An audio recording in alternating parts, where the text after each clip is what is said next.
Orisa is coming to Overwatch. What does it mean? We've got another tank in the game now, so that means there's going to be 6 tanks running around. We've already got Winston, D.Va as the kind of dive tanks. We've got Reinhardt as the anchor tank. We've got Xayah and Roadhog as the off tanks, and now we've got Orisa. And Orisa does fill the role that only Reinhardt could do before. Orisa is another anchor tank, and she is very much a mishmash of current mechanics already in the game. So you've got like Xayah's Graviton Surge, but a mini version, and Reinhardt's Shield, but it's a projectile, and she's also got a projectile weapon. It's very much a remix of ideas, but that doesn't mean that the hero feels any less fresh. So I think the discussion to have is what effect is Orisa actually going to have, and whether it'll have much effect at all. Now, they are using this period on the PTR. It's been really interesting if you've been following Overwatch for the past 2 or 3 weeks. They've been doing lots of sweeping changes to a lot of the heroes, and I think they're using this new entry on the lineup, the 24th hero, as an excuse to change up some of the heroes as well. So we're going to see at least one nerf to Ana by the looks of it. We're going to see some changes to Lucio in future by the looks of it as well. So Orisa coming in is really going to shake things up in more ways than one. Having another hero that has a barrier may change the way that you play the game. It may encourage dive comps to get around the barrier. But I think the barrier itself is very interesting, because as soon as you shoot that barrier, it's going to start recharging, which means...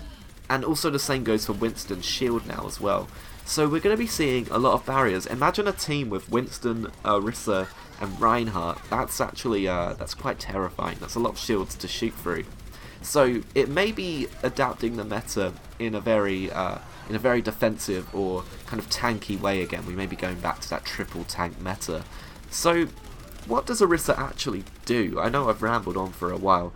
Well, it seems like she's gonna kind of bring your team to a certain point, and the idea is to kind of encourage team fighting. So with this shield, you're encouraging teammates to stand behind the shield. Not like it really did anything with Reinhardt, but you know, the sentiment was there. So you got this shield that you're shooting out to protect your teammates. You don't necessarily have to be behind the shield yourself. And then you've got this projectile as well, so you don't necessarily have to be up in the faces of enemies to deal damage like Reinhardt. And you know what? This projectile weapon actually does a significant amount of damage, and obviously there's no fall off in damage because it's a projectile. So you can actually output a lot of damage as Orisa. I wouldn't say you're as tanky as some of the other tanks though, because you only have 400 health. 200 of that is armor, but there's no regenerating health, so you do need a healer to get you back up there. Much like some of the other tanks, apart from Xayah. Speaking of Xayah, she has an alternate fire, which is a mini Graviton Surge, and it momentarily pulls people into a central point. Maybe this is good on some kind of environmental kill stage, like, you know, a King of the Hill map, like Well on Ilios and stuff like that. There's mean potential there, but also just being pulled into that Graviton Surge actually throws you off quite a bit. And it is a lot more powerful, even though it does no damage. I think it does throw a lot of people off, even especially because we're not quite used to it yet. So it's yet to be seen quite how powerful that ability is. But I think it is quite versatile, and it's something quite unique, and it's something that hasn't really been seen. I mean, it hasn't been seen at all outside of Xayah's ultimate. So getting lots of these mini kind of surges might work well with like a Thara ultimate or Death Blossom or something like that. So that's quite exciting. We've got that barrier. I wouldn't say it's quite as good as Reinhardt's shield, obviously. It's not mobile, it has less health, but it does regen quite quickly.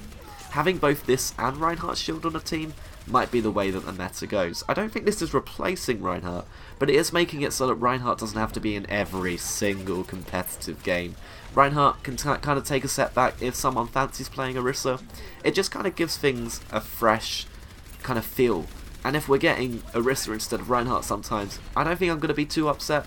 And if we get Orisa and Reinhardt, I think I'll be quite happy as a support or DPS character hiding behind all of those shields. So I don't think she's kicking Reinhardt out the door, but I think it might allow for some experimentation, especially with all of these hero changes that are coming.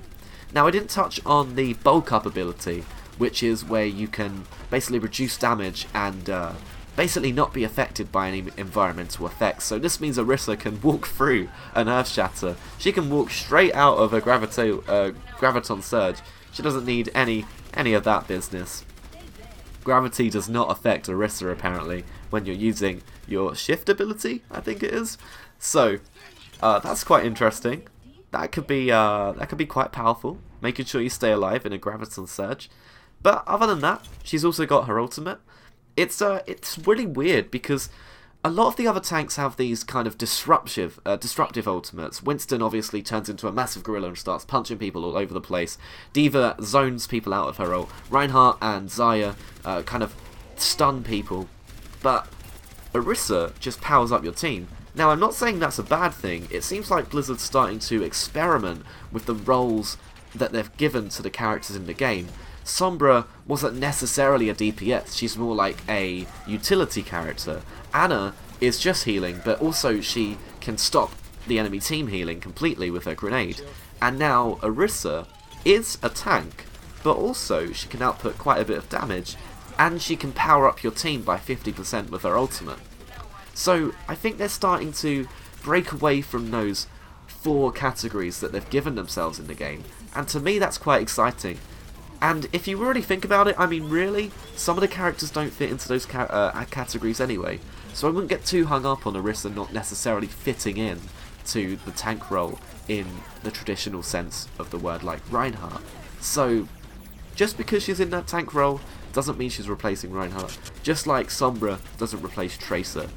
She has a different role and she works with different team comps, but I think Orisa is a good one. So stick around, I'm going to be talking more Orisa and Overwatch and other gaming things too very shortly. If you're not subscribed yet, hit that button, you might as well while you're here, and I will see you next time.